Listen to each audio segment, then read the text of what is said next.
يا رسول الله.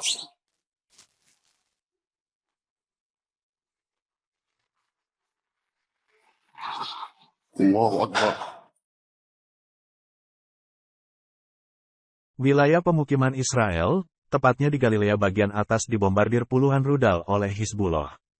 Imbas serangan tersebut, Zionis dilanda kepanikan hingga sirene meraung sejadi-jadinya di 10 kota Israel. Mengutip Tribunnews.com pada Jumat, tanggal 24 Mei tahun 2024, kabar itu dimuat dalam laporan kantor berita swasta Yordania, Haberni. Dalam laporan yang dirilis Haberni pada Kamis, tanggal 23 Mei tahun 2024, tersebut, tertulis bahwa sekitar 30 rudal ditembakkan dari Lebanon Selatan, menuju situs-situs Israel di Galilea bagian atas. Imbasnya, 10 kota yang berada di wilayah tersebut meraung dengan nyaring sebab dugaan adanya infiltrasi.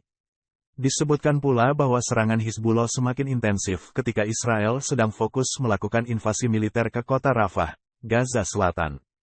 Persenjataan Hizbullah juga disebut semakin diperbarui, mengingat keberhasilan serangan udaranya pertama kali terhadap pangkalan Israel di kawasan Metula, Palestina Utara yang diduduki. Di mana, Hizbullah disebut perdana menggunakan rudal jenis S-5 demi hancurkan garnisun dan kendaraan tempur Israel. يا رسول الله.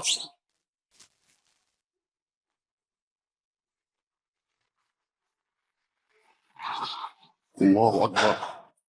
Download Tribun X sekarang. Menghadirkan lokal menjadi Indonesia.